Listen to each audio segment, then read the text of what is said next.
नमस्कार। अनकोट देख रहे हैं आप और मैं हूं आपके साथ दिव्या सिंह। आज एक ऐसे शख्सियत से हम आपको मिलवाने जा रहे हैं जिनसे मिलकर आपको भी बहुत मजा आने वाला है और उनका इंट्रोडक्शन मैं कर देती हूं। हमारे साथ लाइव जुड़ गए हैं, भारतीय सेना के रिटायर अधिकारी हैं, डिफेंस एक्सपर्ट हैं और थिएटर कलाकार और प्रेरक वक्ता भी हैं। हमारे साथ मेजर मोहम्मद अली शाह से जुड़ गए हैं। बहुत बहुत स्वागत है आपका सर अनकोट मीडिया में। शुक्रिया दिव्या जी। बहुत बड़ा सौभाग्य है और बहुत खुशी हो रही है मेरे को आपके साथ अभी इस पॉडकास्ट में आने के लिए। जी। और आपकी बहुत बड़ी फॉलोइंग है और बहुत पॉपुलर आपके शोज होते हैं। और खास तौर से भाई मैं देखा है कि जो पटना साइड के लोग हैं वो तो बहुत फॉलो करते हैं आपको, तो मेरे बिल्कुल को सर, बिल्कुल बिल्कुल। तो मुझे सर बहुत इस खुशी है। इस पॉडकास्ट में हम जानेंगे आपके बचपन से लेके अभी तक की कहानी। तैयार है ना? शुरू बिल्कुल। शुरू किया जाए। बिल्कुल शुरू किया जाए, बिल्कुल। सर तो चलिए, बचपन कैसे बीता, कहाँ के रहने वाले हैं, गांव से कितना कनेक्शन है, शहर से कितना कनेक्शन है, थोड़ा सा उसके बारे में पहले बताइए। जरूर देखिए, बचपन में मैं वो बच्चा था जो क्लास के पीछे कुछ बच्चे बैठते हैं ना, जो हम्म। होमवर्क टाइम पे नहीं करते हैं, जो लेट पहुंचते हैं या क्लास बंक कर देते हैं, शरारती बच्चे हम्म। होते हैं, उनमें से था मैं। और मेरे को सबसे बड़ी प्रॉब्लम थी बोलने की। मेरा अच्छा। स्पीच इम्पेडिमेंट था। मेरे को प्रॉब्लम थी हकलाने की, तुतलाने की, अटक अटक के बोलने की। हम्म। एक बार तो क्लास सेवेंथ में मेरे को याद है, मैं रंगमंच पे गया। तो क्योंकि मैं अटक अटक की बातें कर रहा था, तो लोगों ने बोला कि तुम एलिक्यूशन कंपटीशन में पार्ट लो, प्रतियोगिता में भाग लो, हम्म। हो सकता है कि वहां मेहनत करके तुम्हारी स्पीच कुछ खुल जाए। तो मैंने बड़े मुश्किल से मैंने वॉलंटियर किया। मेरे को टीचर ने बोला ठीक है, चांस देते हैं तुमको। तो हम्म। चांस मिला, और वो चांस जब मिला तो मैं स्टेज पे गया और मैं अपनी लाइनें भूल गया। और जब अपनी लाइनें भूल गया तो भैया, जितने लोग बैठे थे थिएटर में, ऑडिटोरियम के अंदर, मेरे को ऐसा लगा बस धरती फट जाए हैं। हम्म। दिव्या जी, मैं इसमें कूद जाऊं बस। बस। तो मगर उसके बाद मुझे समझ क्योंकि नहीं ऐसे भरी महफिल में मंच पे मतलब ये बहुत एम्बैरेसिंग होगा आपके लिए कि भाई ये क्या हो गया, कैसे मैं भूल गया। तो कैसे बिल्कुल। निकले आप उससे, उस सिचुएशन से फिर कैसे निकले? फिर मैं बिल्कुल आई फ्रोज, मैं फ्री हो गया बिल्कुल। हम्म। और हाथ, मेरे पाँव कांप रहे थे बिल्कुल। और अपने अपनी एड़ी को और जमा रहा था मैं नीचे कि भाई कांपे ना। हम्म। हाथ में कागज था एक, और अगर मैं भूल जाऊं तो मैं कागज को रेफर करूंगा, और मैं कहाँ पे था कागज के वही समझ में नहीं आ रहा मेरे को। तो हम्म। बस मैंने बोला धन्यवाद और जाके बैठ गया मैं अपनी सीट पे। अच्छा, आपने फिर कुछ बोला नहीं? कुछ भी नहीं बोला। और मैं बोर्डिंग स्कूल में था, क्योंकि हम्म। मेरे फादर आर्मी में थे वो भी। हम्म। और तो आर्मी में हर एक 2 साल के बाद तबादला होता रहता है आपका। हम्म। हम्म। तो मेरे को बोर्डिंग स्कूल में कि भाई सेटल हो जाएगा वहां से, वहीं से निकलेगा 12वीं करके। फिर उसके बाद लोगों ने मेरा बड़ा मजाक उड़ाया, और मैं बोर्डिंग स्कूल में था। आप सोचिए, रात को सर्दी में पहाड़ कोई में को, बाहर। कोई ऐसा इंसिडेंट, आपने बोला कि लोगों ने बहुत मजाक उड़ाया, तो कोई ऐसा इंसिडेंट जब आपका बहुत ही मतलब गंदे तरीके से मजाक उड़ा हो और आपको बहुत ज्यादा बुरा फील हुआ हो, जो हकलाने की आपकी प्रॉब्लम थी उसकी वजह से, कुछ ऐसा याद है वो मोमेंट? हाँ हाँ, बिल्कुल याद है। याद क्या, बहुत याद है इन सब, मतलब बुरी यादें नहीं है। हम्म। क्योंकि जितना बार मैं गिरा, वो जरूरी नहीं है। हम्म। उतने उसी उसी से ज्यादा जोर से मैं आके खड़ा हुआ, हम्म। वो ज्यादा जरूरी था। इसके लिए मेरे को याद तो हर चीज है। क्लास 9th में मैं फेल हो गया था, हम्म। तो यानी कि मेरे को रिपीट करनी पड़ी क्लास 9th। हम्म। तो मेरे जो जूनियर हैं, जिनकी हमने बुलिंग रैगिंग हम सीनियर का तो होता है, वो मेरे क्लासमेट बन गए, बैचमेट बन गए थे। और मेरे बैचमेट मेरे सीनियर, और मेरे सीनियर मेरे सुपर सीनियर। हम्म। और मेरे को कोई शर्म नहीं है ये बोलने की आज की तारीख में। क्यों? इसलिए कोई शर्म नहीं है क्योंकि उस टाइम तो बहुत बुरा लगा मेरे को। हम्म। वही बच्चा जो फेल हो गया था, बाद में आए, हर एक का सपना होता है कि आईआईटी जाएंगे या हाँ बिल्कुल। आईआईएम जाएंगे, हैं। हम्म। बाद में वही बच्चा बाद में आईआईएम गया अपनी मैनेजमेंट की पढ़ाई के लिए। हम्म। और top most, one of the top most placements campus में लेकर आया। तो बचपन में जिस तरह की दिक्कतें थी आपके साथ, बहुत सारी चीजों को आपने फेस किया, एक आपकी जो प्रॉब्लम आपने बताई हकलाने की, फिर आईआईएम तक पहुंचना, कैसे ये सफर मतलब रहा, कैसा रहा, कितना मुश्किल भरा रहा या फिर आसानी से सब कुछ होता चला गया? देखिए, जब चीजें होनी होती है ना, हम्म। इतनी आसान होती हैं जब होनी होती हैं कि आपको खुद मालूम नहीं पड़ता ये हो कैसे रहा है। हाँ। और जब चीजें मुश्किल होती हैं, सरल से सरल चीज भी, एक सुई में धागा पिरोना, वो बहुत मुश्किल भी लगेगा। मुश्किल होता भी है वैसे, ऐसी हाँ। बात नहीं है, लेकिन अगर जब हो जाता है, वो धागा पिर जाता है सुई के अंदर, तो बड़ा आसान लगता है। तो जब चीजें होनी होती हैं तो बड़ी आसान होती है, अब चीजें नहीं होती हैं तो बहुत मुश्किल लगती हैं। और सब कुछ दिमाग में है। अगर आपने दिमाग से ठान लिया भैया ये काम आसान है, तो आसान लगेगा आपको। और आपने पहले ही बना लिया मूड कि ये काम मुश्किल है, तो मुश्किल लगेगा। मैं तो ऐसे देखता हूँ जिंदगी में। तो इसके लिए पहले मेरे को चीजें बहुत मुश्किल लगती थी, हर चीज। अब वही चीजें मेरे को बहुत सरल लगती हैं। जैसे कि वो कविता थी, सोहन लाल द्विवेदी की कविता थी वो जी। कोशिश करने वालों की हार नहीं होती। और वही कविता के जरिए मैं एक संदेश भी दूंगा यहाँ पर हमारे दर्शकों को जी। तो जो कि हरिवंश बच्चन राय साहब के नाम से मशहूर हो गई थी सोशल मीडिया पे। क्यों? क्योंकि अमिताभ बच्चन साहब ने ये कविता कौन बनेगा करोड़पति के शो पे कही थी, तो लोगों को लगने लग गया कि ये हरिवंश राय बच्चन साहब की कविता है। लेकिन बाद में अमिताभ बच्चन साहब ने सिर्फ ट्वीट किया, क्लैरिफाई भी किया ये कविता किसकी है। तो सोहन लाल द्विवेदी साहब लिखते हैं, लहरों से डरकर नौका पार नहीं होती, कोशिश करने वालों की हार नहीं होती। एक नन्ही चींटी लेकर चलती है, चढ़ती दीवारों से 100 बार फिसलती है।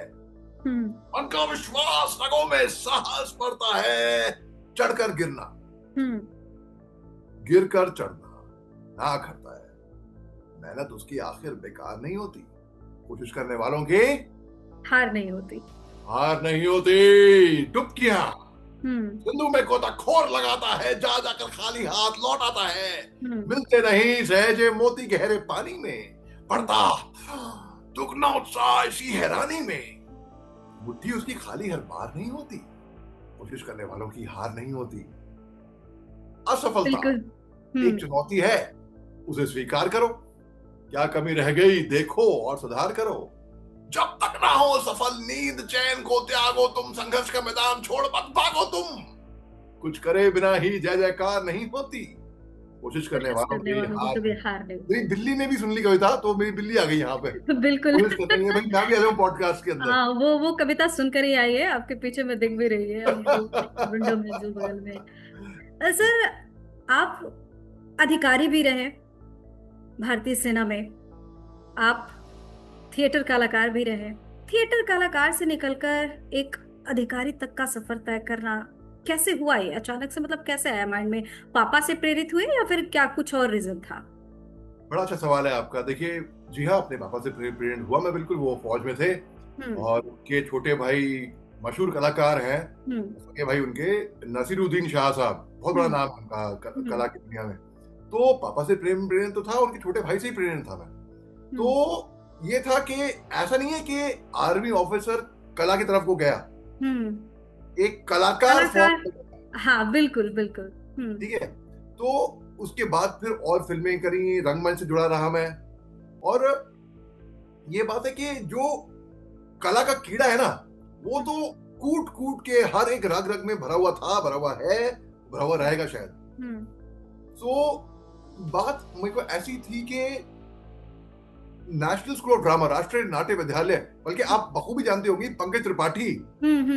तो पंकज और मैं बहुत अच्छे दोस्त हैं, बहुत पुराने दोस्त हैं। और हमने साथ में दिया था नेशनल स्कूल ऑफ ड्रामा का एग्जाम सन 2001 में। तब पंकज का दाखला हो गया था एनएसडी में, मेरा दाखला नहीं हुआ था। ये फौज से पहले की बात है। तो पंकज ने बोला, कोई बात नहीं अली भाई, दोबारा ट्राई करो, आप अगले साल आ जाना।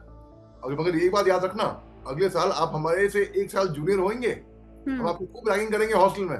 मैं यार पंकज कोई बात नहीं यार, देख लेंगे। तो सन 2002 में मैं दोबारा दिया एनएसडी का राशना।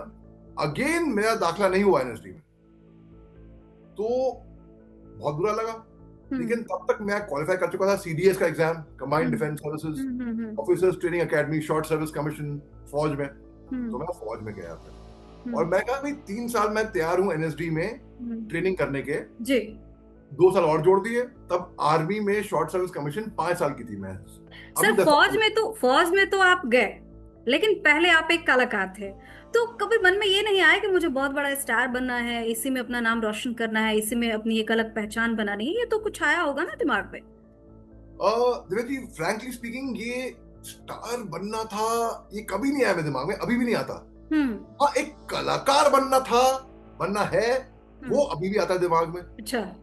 और मैं प्रभावित नहीं हुआ, जो टॉप स्टार थे ना, जिनको लोग देखा करते थे, बहुत पॉपुलर थे, हाँ। उनसे प्रभावित नहीं हुआ मैं प्रभावित हुआ नसीरुद्दीन शाह से, ओम पुरी से। तब मनोज बाजपेयी आए थे, बैनेट क्वीन में मान सिंह, डाकू मान सिंह का रोल किया था, और वाजपेयी शुरुआत ही कर रहे थे। तो मैं प्रभावित हुआ था तब। सत्य आई थी, शूल आई थी मनोज बाजपेयी की, बिल्कुल। हाँ। और एक भोपाल एक्सप्रेस करके एक पिक्चर आई थी के मेनन की। के मेनन के साथ बाद में काम किया मैंने द वोडका डायरीज में, बाद में, बहुत बाद में। मतलब तो जिनकी लाइफ स्ट्रगल से आगे बढ़ी है, बहुत ज्यादा स्ट्रगल करके, उन्हीं को देख के आपने प्रेरणा ली थी। जो थिएटर से आए हैं बेसिकली। हाँ, थिएटर से आए हाँ, हैं। क्योंकि मैं खुद थिएटर से हूँ मैं। हम्म। तो मैं थिएटर आर्टिस्ट को बहुत मानता हूँ बेसिकली, क्योंकि मैं खुद जब थिएटर से हूँ। और तो पिक्चरें, मूवीज करना कभी मेरे जहन में इतना था नहीं। हाँ, कला से प्यार था, स्टारडम, ग्लैमर, ग्लिट्स, चमक धमक से इतना प्यार नहीं था मेरे को। जो चमकता है वो सोना नहीं है जरूरी, और कला तो आपके पास रहेगी। स्टारडम जा सकता है, अगर आप में कला है तो वो कला रहेगी, आपके मरते दम तक रहेगी। स्टारडम, आप बड़े बड़े स्टार का नाम, मैं नाम नहीं लूंगा, पर बड़े बड़े स्टार का नाम देख लीजिए एग्जाम्पल। हाँ। उनकी स्टारडम नहीं रही, कला रही, जो कलाकार थे। तो मैं प्रभावित हुआ था बेसिकली जो रियल एक्टर्स हैं, जिनको मैं एक्टर मानता हूँ। पंकज कपूर, उस टाइम पे करमचंद एक सीरियल आया करता था, शाहिद कपूर के जो पिता है वो रिश्ते में हमारे अंकल लगते हैं, तो वो भी एनएसडी से हैं। सुरेखा सीकरी, वो भी रिश्ते में लगती हैं, वो भी एनएसडी से हैं। हीबा शाह, वो भी एनएसडी से है, मेरी बहन है, मेरी फर्स्ट कजन है वो, हम we are very close. Ratna Pathak Shah, Naseeruddin Aziz साहब की जो वाइफ है, वो भी एनएसडी से। तो हमारा बहुत से खानदान के लोग एनएसडी से हैं। तो ये फॉर ग्रांटेड था कि एनएसडी ही जाऊंगा मैं ट्रेनिंग करने के लिए। तो यहाँ पर 3 साल, वहां 2 साल और फौज में एक तो देशभक्ति की भावना जो है दिल में, हाँ, बिल्कुल, वो पूरी होगी। देश की सेवा हर कोई कर रहा है, और वो पापा को देखकर और अंदर में आ रही होगी। बिल्कुल, देखिए देश की सेवा हर कोई करता है, आप कर रहे हैं, डॉक्टर, टीचर, इंजीनियर, साइंटिस्ट, सब अपने अपने तरीके से लोग अपना योगदान दे रहे हैं। बिल्कुल, अपने अपने तरीके से लोग अपना योगदान दे। म्यूनिसिपैलिटी का आदमी वो भी करता है देश की सेवा, मगर एक अलग जज्बा, जुनून, जोश, मजा था कि वर्दी डालने का। सर, भारतीय सेना के अधिकारी के तौर पे आपका सफर कैसा रहा? कितना चुनौतीपूर्ण रहा? कोई ऐसा इंसिडेंट जो आपको याद हो, जिस टाइम में मतलब आपको लगा हो यार ये तो बहुत मुश्किल है चीजों को हैंडल करना, समझना, उसके सफर के बारे में बताइए। अरे बहुत बहुत कुछ। देखिए, जब मैं अकेडमी में ट्रेनिंग करने गया सन 2002 में, जब दूसरी मर्तबा एनएसडी में नहीं हुआ मेरा, ओटीए में गया, ऑफिसर्स ट्रेनिंग अकेडमी में।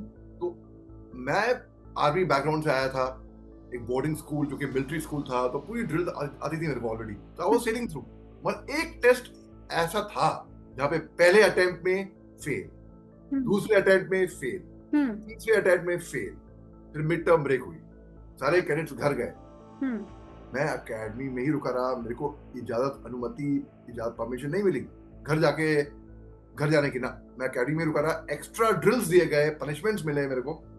वो बार बार फेल होने के बाद अच्छे अच्छे इंसानों का हौसला भी टूट जाता है। आपने क्यों नहीं हार मानी?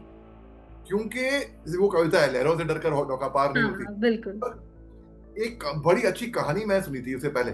वो कहानी ये है, एक राजा थे, उन्होंने अपनी प्रजा को बोला कि मैं इस आदमी को मुंह मांगा इनाम दूंगा, जो आदमी एक ऐसी अंगूठी बना के देगा मेरे को जिससे एक सुखी आदमी दुखी हो जाए और एक दुखी आदमी सुखी हो जाए। अरे भाई, ये कैसी अंगूठी है? हर किसी ने सोचा भाई क्या है। तो एक सुनहार थे, या लोहार थे, सॉरी, सुनहार लोहार, सबने सोचा सुनहार ने लोहार क्या करेगा, मैं करके बनाऊंगा था। बिल्ली कह रही है हाँ। तो लोहार घर गए, तो उन्होंने एक आइडिया सूझा, उनकी वाइफ ने उनको बताया, तुम एक अंगूठी बनाओ, पीतल की अंगूठी, सस्ते मेटल की अंगूठी, और वो राजा को दे दो। और वो जो राजा ने अंगूठी को भेंट की, अंगूठी भेंट की, राजा ने पहनी वो अंगूठी। वो राजा रोने लग गए। हकीकत में हुआ ये, मतलब नॉट, आई डोंट नो कि ट्रू स्टोरी है कि नहीं, मगर ये वो रोने लग गए। फिर अंगूठी निकाली, वो ठीक हो गए, और वो अंगूठी एक दुखी आदमी को पहनाई जो पहले रो रहा था। अब वो ही दुखी आदमी खुश हो गया। अब ये क्या अंगूठी थी भैया? सोने की थी, पीतल की थी, सिल्वर की थी, हीरे जेवरात क्या बनाई आपने? हम्म। उसने एक सिंपल अंगूठी बनाई, उस पे लिखा था ये वक्त भी गुजर जाएगा, हम्म। दिस टू शैल पास। बस राजा साहब ने देखा कि भाई ये वक्त, मतलब उनकी सिंहासन जो है वो नहीं, वो हमेशा नहीं बिल्कुल, ऑफ नहीं कोर्स वो रहेगा। दुखी होते हैं, हाँ। हम्म। और जो दुखी आदमी था, हम्म। ये वक्त गुजर जाएगा, अच्छा मतलब अच्छे दिन भी आएंगे, हमारा हम्म। टाइम भी आएगा। वो हम्म। खुश हो गया। वो थी अंगूठी। तो मेरे को वो उस अंगूठी की कहानी बार बार याद आया करती थी। हम्म। तो मैं, और मेरे को यकीन था, मेरे को दिखता था कि भाई मैं कहाँ पहुंचने वाला हूँ। हम्म। रुकावटें मुसीबतें अभी आ रही हैं, हम्म। हमेशा नहीं होंगी ये, बिल्कुल। हम्म। फिलहाल है। मगर बहुत, और मैं मानता हूँ, और कोई होता तो वो हार मान जाता, मगर मैंने हार नहीं मानी। इसे बहुत से लोग प्रेरणा ले सकते हैं और सीख सकते हैं इससे। हम्म। फिर जब अकेडमी खुली मिड टर्म ब्रेक के बाद, चौथे अटेम्प्ट में फेल, पांचवें अटेम्प्ट में फेल, छठे अटेम्प्ट में फेल, फिर एक मर्सी अटेम्प्ट हुआ, हम्म। स्पेशल अटेम्प्ट, खास तौर से मेरे को पास करने के लिए, कि भाई यार ये तो सारे टेस्ट में फिजिकल में सुपर एक्सीलेंट में पास है, एक सब्जेक्ट में फेल हो रहा है, बार बार बरकरार, लगातार, कंटिन्यूसली, कंसिस्टेंटली, क्यों? जी। जी। तो मेरा मार्चअप हो गया, मेरी पेशी होगी, मेरे हाजिरी होगी मेरे कमांडेंट साहब के पास। मेजर जनरल अवस्थी साहब थे, बड़ी बड़ी मूंछों के साथ, राजपूत रेजिमेंट के। हम्म। वो खड़े हुए थे, वो बैठे अपने सीट पे, मैं उनके ऑफिस में खड़ा हुआ हूँ सावधान पोजीशन में। वो बोलते हैं भाई तुम्हारा डॉसी हमारे पास में है, तुम बड़ा अच्छा कर रहे हो, इसने बड़ा अच्छा किया है, बड़ा अच्छा किया है, बड़ा अच्छा किया है, मगर यार क्या बात है बेटा, मैं देख रहा हूँ तुम अपने डीएसटी, डीएसटी होता है drill squad test, marching, left right left, कदम कदम कदम कदम बनाए जा बोला, उसमें बार बार फेल होते आ रहे हो कंसिस्टेंटली, क्यों? तो मैं बोला सर जब मैं ट्रेनिंग के लिए आया था, मेरे फादर ने मेरे को सलाह दी थी कि बेटा तुम अकेडमी में बहुत मेहनत करना, मुशक्कत करना, नाम कमाना, हम पे तुम्हें गर्व फक्र होना चाहिए। और सबसे अहम बात उन्हें कही थी, बेटा always keep your performance consistent. Hmm. भाई मैं अपनी फादर की एडवाइस मान रहा हूँ, कंसिस्टेंटली परफॉर्म कर रहा हूँ ना मैं। तो वो कैसा बंदा है यार इसको पास कराओ। हाँ। रात भर में धक्के मार के पुशअप मारा था, front rolling, back rolling, clean hmm. Rolling, touch, ये वो, बहुत झगड़ा लगा मेरा। 6 सितंबर 2003 को हमारा कोर्स पास आउट हो गया। हम्म। उनको प्रेसिडेंट ऑफ इंडिया कमीशन प्राप्त हुई, वो लेफ्टिनेंट बन गए, कंधे पे 2 स्टार बन गए, जिनको मैं मानता हूँ it's worth more than a million in the sky. कंधे पे स्टार लगना बहुत बड़ी बात होती है। मगर मेरे को परमिशन नहीं थी कि मैं अपने कोर्स के साथ पास आउट करूं। कॉन्वोकेशन सेरेमनी होती है ना यूनिवर्सिटी में, वैसे हम्म। कदम से कदम। तो मेरे, हमारा फौजी खानदान है, या तो फौजी हैं या तो कलाकार हैं मेनली, हम्म। डॉक्टर भी हैं, इंजीनियर भी हैं, ऐसी बात नहीं है, लेकिन ज्यादातर लोग या तो फौज में हैं हमारे खानदान से, या तो कुछ है जो हाँ। कला की दुनिया में है।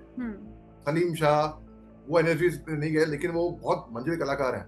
तो इमाद, विवान, विवान को आपने देखा होगा, 21 फिल्म आई है अभी, 21 में कैप्टन मल्होत्रा का रोल अदा किया है विवान ने। विवान में छोटा भाई है। एक कोई एग्जाम्पल सर, जब आप भारतीय सेना में अधिकारी रहे और वो चीजें आपको बहुत ज्यादा याद हो वर्क हाँ के टाइम में जब आप वर्क कर हाँ रहे हाँ, हैं। वही मैं बता रहा हूँ आपको। हम्म। तो जब मैं पासिंग आउट परेड में शरीक नहीं हुआ, हम्म। और मेरे फादर आए थे, मेरी मदर आई थी, मेरे ब्रदर लॉ नेवी में है, मेरे 2 चाचा हैं वो फौज में हैं, और मेरे मौसा वो फौज में थे, तो सब लोग, मेरी मदर तो दूरबीन लेकर आई थी, मैं कहीं पे देखा नहीं, तो मैं सच बोल दिया कि भाई मेरे को शरीक नहीं हो पाया। लेकिन दिव्या जी, 26 जनवरी 2008 जब मेरे फौज से सेवानियुक्त होने वाला था मैं, तब मैंने असम राइफल्स का मार्चिंग दस्ता कमांड किया। तब कर्तव्य पथ राजपथ था, और मेरे दोनों पांव में फ्रैक्चर थे। फ्रैक्चर कैसे हुए? क्योंकि परेड ग्राउंड में जब मैं अपने, हमारे घोड़ों की नाल होती है, हमारे बूट के नीचे होती है, जब मैं परेड ग्राउंड में कदम मारता था मैं, तो चिंगारियां निकलती थी उसमें से, इतना जोश था। जोश तो अभी भी है, तब आप समझते हैं तब जोश कितना होगा।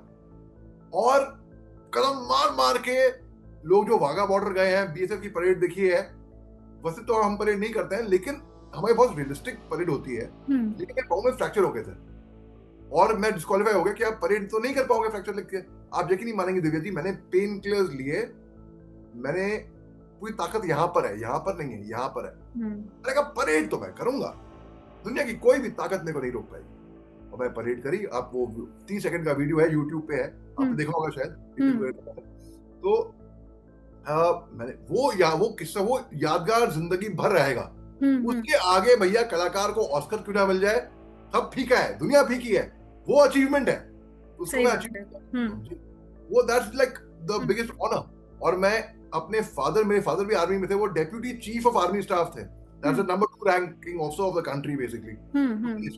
जी। तो उनके अंडर मैंने कमांड किया, मतलब उनके, वो मेरे, उनके अंडर मैंने सर्व किया, सॉरी, वो मेरे बॉस थे, and I would salute him, I would salute my father.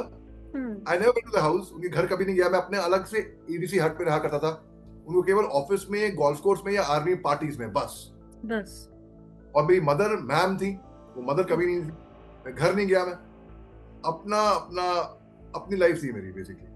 हम्म वो आर्मी के जो 5 साल जो मैंने काटे, और आर्मी एज अ कलाकार ऑल्सो क्या सिखाएगी, देशभक्ति भावना पूरी होगी, बिल्कुल हाँ। Horse riding and polo, martial arts, deep water diving, mountain climbing, rock climbing, hang gliding, adventure sport, hmm water sports, parasailing, para jumping, कांटे छुरी से से खाना, आपको एक रैंक होगी, और कोई भी कलाकार नहीं होगा पूरी इंडस्ट्री में, आप ढूंढने में जाओ जो हम्म हकीकत में फौज से आया हो।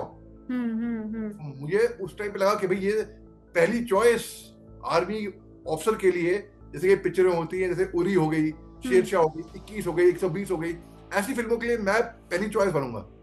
लेकिन कई फिल्में मैंने हैदर करी, उसमें भी आर्मी ऑफिसर का रोल किया, अवरोध करी, उसमें भी फौजी का रोल किया, लेकिन कई होते हैं जो ऑथेंटिक एडवाइस इनको नहीं चाहिए होती है। क्यों?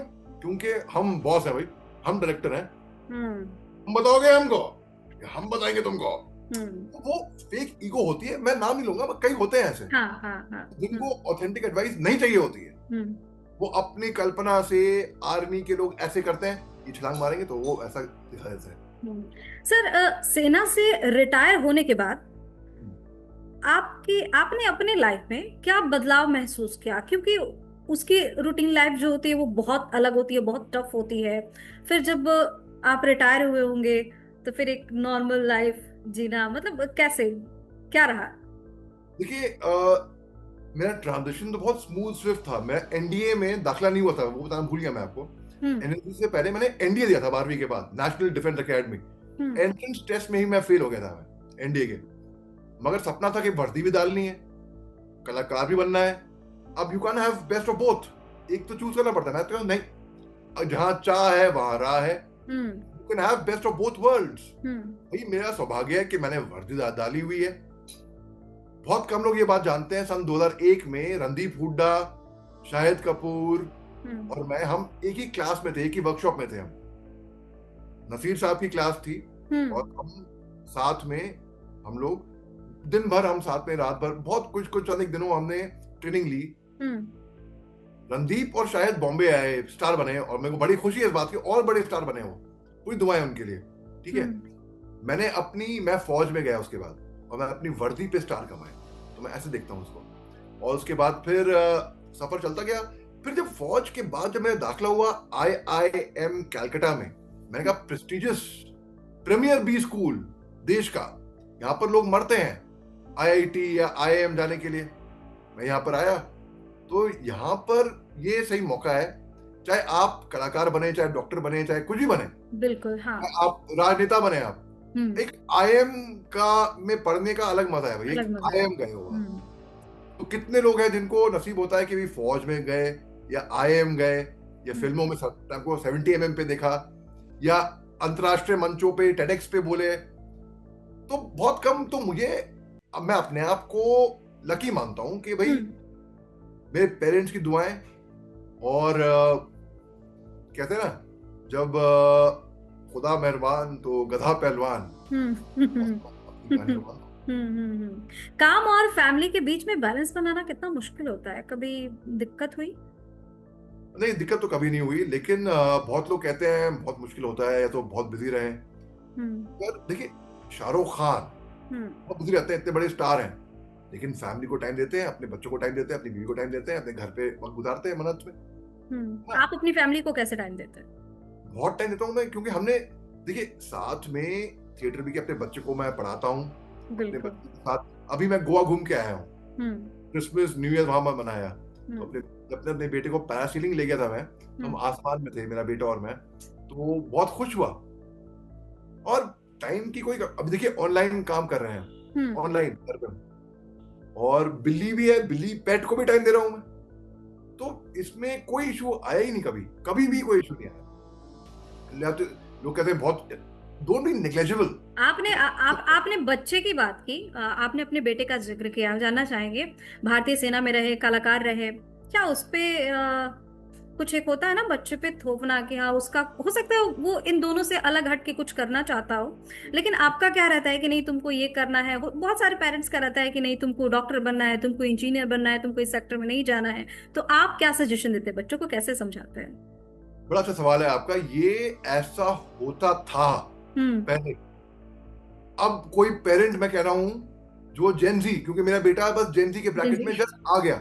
हम्म। जेनजी बेसिकली ऑफिशियली अगर मैं डिफाइन करूं ना, तो 1 जनवरी 1997 के बाद से 31 दिसंबर 2012 तक उस ब्रैकेट में जो पैदा हुए हैं वो जेनजी हैं। हम्म। तो मेरा बेटा 2012 की पैदाइश है उसकी, सितंबर की, तो वो जेनजी के ब्रैकेट में आ गया। हम्म। अब वो जमाने गए कि पेरेंट्स बोलते थे कि भाई ये करो, वो बच्चे मान जाते थे। हम्म। अब बच्चे बताते हैं पेरेंट्स को, भाई मैं तो ये करूंगा, वेदर यू लाइक इट और नॉट, आपको हम्म। पसंद है कि नहीं पसंद, मैं तो हम्म। गेमर बनूंगा, मैं तो यूट्यूबर बनूंगा, मैं तो ये करूंगा।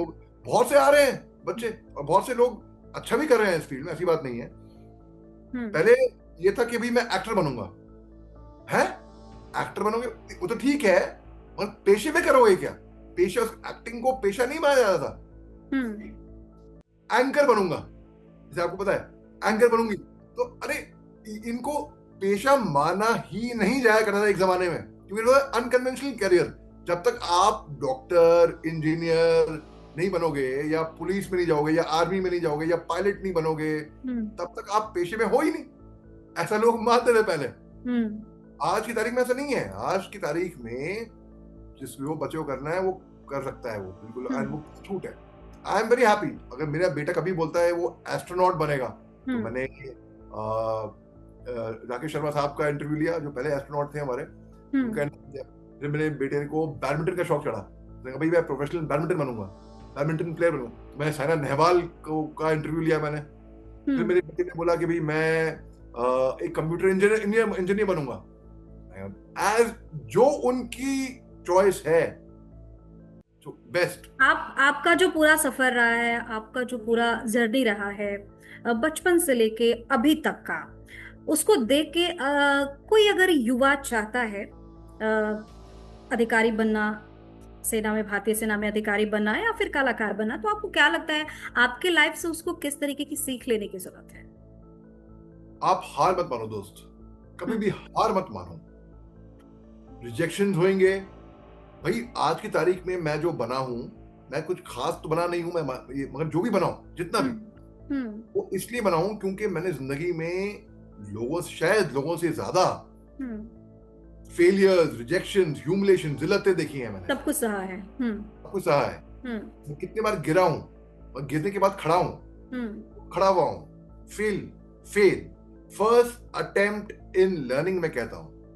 हार मत मानना, बस लगे रहो, डटे रहो। हार मान ली, आप तब तक फेलियर नहीं है जब तक आपने कोशिश नहीं करी। आप कोशिश करके तो देखो क्या होता है, कोशिश तो करो। और एक मजनू सुल्तानपुरी का एक शेर है, मैं तो अकेले ही चला था जानिबे मंजिल, मैं तो अकेले ही चला था जानिबे मंजिल, मगर लोग साथ आते गए और कारवां बनता गया। और अल्लामा इकबाल, जिन्होंने सारे जहां से अच्छा लिखी है, उन्होंने कहा था कि खुद ही को कर बुलंद इतना कि हर तकदीर से पहले खुदा बंदे से खुद पूछे, बता तेरी रजा क्या है। और जो हमारे फौजी हैं, हमारे फौजी भाई हैं, अभी जिनको रियल हीरो कहा जाता है, रियल हीरो कहा जाता है, और वो है भी बिल्कुल। तो मेरे को इस बात की खुशी है कि भाई मैं अगर रियल लाइफ में हीरो नहीं बना, तो रियल लाइफ में बन गया। अगर ना भी बना हूं तो उनके साथ कंधे से कंधा मिला के चलाऊं। मेरा कोस्टमेट है डी श्री राम कुमार, कर्नल साहब, उनको अशोक चक्र से नवाजा गया है। अशोक चक्र is basically the highest award. जो परमवीर चक्र होता है ना वॉर टाइम में, वो ही पीस टाइम का बेसिकली है। पिछले साल की बात है, मेरे को director general Assam rifles commendation card मिला मेरे को, एज अ 17-18 साल वर्दी से सेवा नियुक्त होने के बाद। और 2024 में मेरे को बेस्ट डिफेंस एनालिस्ट का खिताब मिला मेरे को ऑन टीवी।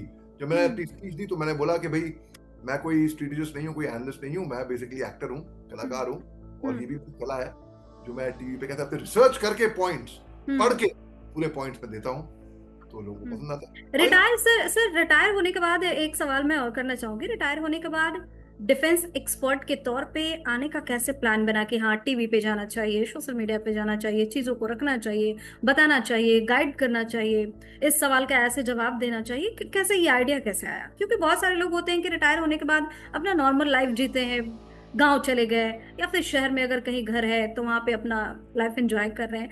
आपने ये रास्ता कैसे चुना? बहुत ही बेहद खूबसूरत सवाल है आपका। देखिए, हुआ यूं था कि मैं सोचा भी नहीं था कि कभी मैं डिफेंस एनालिस्ट बनूंगा कभी।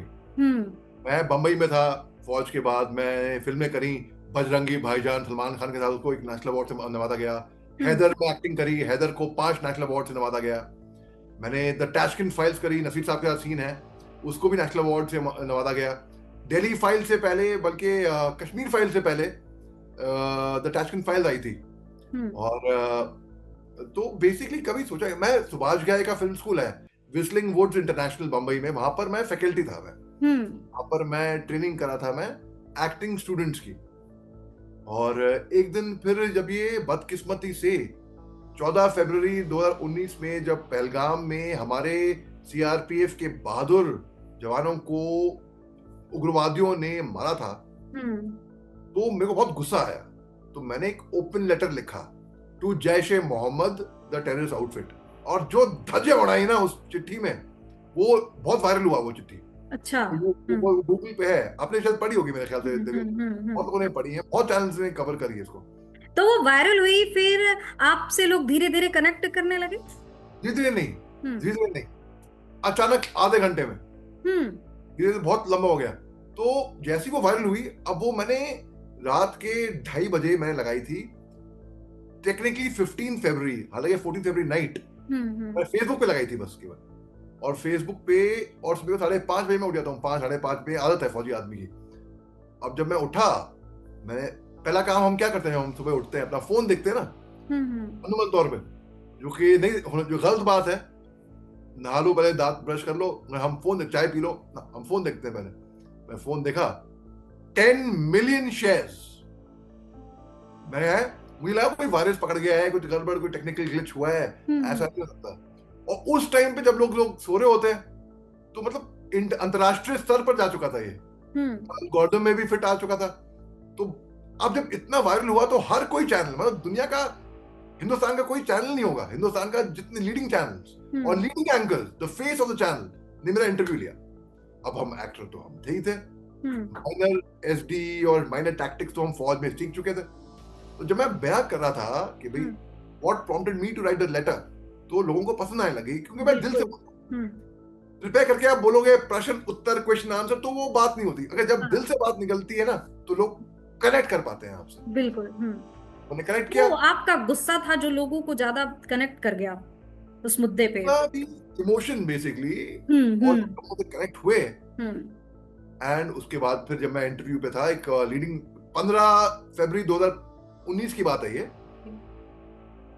Major Mohammad Ali Shah, army veteran. अगले शो में major Mohammad Ali Shah defence analyst है, defence analyst. Major Mohammad Ali Shah defence expert.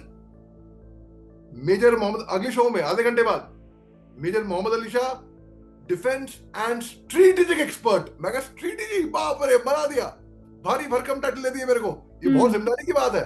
मेरे से वरिष्ठ अधिकारी थे, वो लोग बोलने लगे, भाई बेटा तुम तो यार क्या बोल रहे हो, टीवी पे बोल रहे हो, defence and strategic expert. Expert को तो हम समझते हैं जो सब जानता हो ना, और मेरे को तो कुछ पता ही नहीं था दिव्या जी। और अचानक से मैं बन गया डिफेंस एंड स्ट्रेटेजिक एक्सपर्ट। अब जब वो जिम्मेदारी मेरे कंधे पे आई, तो उसके बाद और मेहनत करना पड़ा। हाँ, फिर मैंने पढ़ाई शुरू कर दी उसके ऊपर, स्ट्रेटेजी के ऊपर, एनालिसिस के ऊपर। मुझे पता होना चाहिए जियो पॉलिटिक्स में चल क्या रहा है, क्या हो रहा है। और जब मैं बोलता हूँ तो मैं पूरी रिसर्च के साथ बोलता हूँ, क्योंकि जब मैं बैठा हूँ पैनल पे, टीवी पे, पूरा देश दुनिया आपको देख रही है जी, और आप गैर जिम्मेदार बयान नहीं दे सकते यार, और आपको विद रिसर्च बोलना पड़ता है। और आपका एक बयान भी तो बहुत भारी पड़ सकता है ना, तो बहुत ज्यादा मतलब सोच समझ कर की बातें भी रखनी होती है ना। बिल्कुल बिल्कुल। और मैं किन के साथ बैठा हूँ पैनल पे, वरिष्ठ अधिकारी, बहुत सीनियर, जिन्होंने हम्म 40 साल की सर्विस करी है। मैंने तो केवल 5 साल की सर्विस करी थी जो उस आर्मी में। चीज में माहिर है पूरी तरीके से, उनके माहिर सामने है। बोलना, चीजों को रखना बहुत ज्यादा।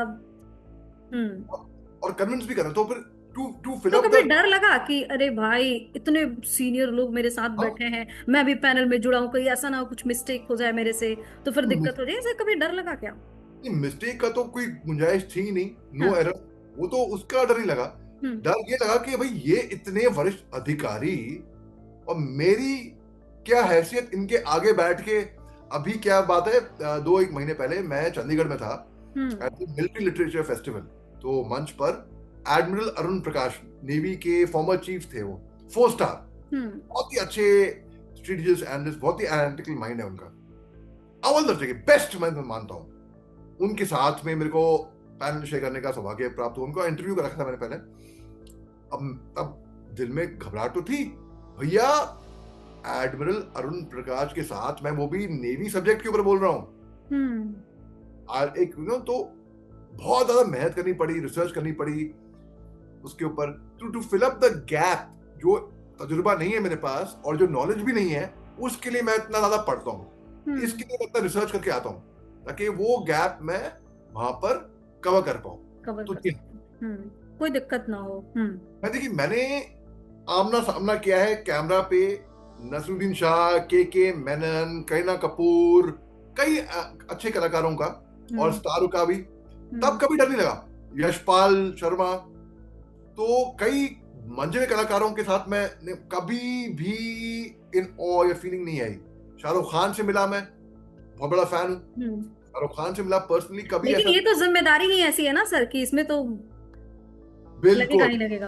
बिल्कुल, यहाँ पर जिम्मेदारी थी। हम्म यहाँ पर मैं पूरा, आप 4 दिन 5 दिन में कितनी रातों में मैं सोया नहीं, कितनी किताबें पढ़ी मैंने, स्टडी पढ़ के पढ़ लिए। के पढ़ पढ़ के फिर मैं गया। बिल्कुल सर। जाते जाते वक्त भी इजाजत दे रहा है, लेकिन चाहेंगे अनकोट मीडिया को, अनकोट मीडिया के माध्यम से आप दर्शकों को क्या मैसेज देना चाहेंगे? मैं अनकोट मीडिया के माध्यम से, और दिव्या जी ने बड़ा अच्छा सवाल किया है, मैं ये कहूंगा कि मैं चेन स्मोकर था, हम्म मैं सिगरेट पीता था, मैं दिन के 2 या 3 पैकेट फूकना मेरी बड़ी आम बात थी। आज की तारीख में मैं सिगरेट बिल्कुल नहीं पीता हूँ। तो हम्म पूरी ताकत दोस्तों, मैंने जैसे पहले भी कहा, यहाँ पर है। आप जो चाहें, जैसा सोचे, आप वैसा बन सकते हैं, अपने आप को बना सकते हैं हम्म और लोगों को भी प्रभावित कर सकते हैं। हम्म मोहम्मद अली शाह सर, बहुत बहुत धन्यवाद, आपने अपना इतना कीमती वक्त निकाला और अपनी पर्सनल लाइफ, प्रोफेशनल लाइफ, सब कुछ आपने शेयर किया। मुझे लग रहा है कि अनकोट मीडिया के जितने भी दर्शक हैं उनको बहुत ज़्यादा हेल्प भी मिलेगी। ऐसे जो युवा जो कलाकार बनना चाहते हो या फिर भारतीय सेना में अधिकारी के तौर पे अपने आप को देखते हैं, उनका सपना हो कि हाँ मुझे इसमें जाना है, तो इनके लिए बहुत ज़्यादा इम्पैक्टफुल रहेगा और बहुत ज़्यादा नॉलेजेबल है ये हमारा पॉडकास्ट। सर बहुत बहुत धन्यवाद फिर से आपका। आपका भी दिव्या जी शुक्रिया बहुत बहुत, और आपके चैनल को भी शुक्रिया। जी, थैंक यू सर। तो हमारे साथ बेहद ही खास मेहमान मौजूद थे अभी, मेजर मोहम्मद अली शाह सर, जिन्होंने अपनी पूरी जर्नी हम लोगों के साथ शेयर की। और अनकोट मीडिया के जितने भी दर्शक हैं, आप अपनी तरफ से कमेंट करके बताएं कि सर का जो सफर है वो आपको कैसा लगा, और साथ ही अनकोट मीडिया को ज्यादा से ज्यादा शेयर करें, इस पॉडकास्ट को लाइक करें, और हाँ हमारे चैनल को सब्सक्राइब करना बिल्कुल ना भूलें। Thank you so much sir. बिल्कुल, इनके चैनल को, अनकोड मीडिया को आप सब्सक्राइब करिए, शेयर करिए, लाइक दबाइए और कमेंट करिए, और दर्शकों तो और लोगों को बोलिए, बहुत फायदा होएगा, आप लोगों का ही फायदा होएगा। You will thank us later on. Thank you so much sir.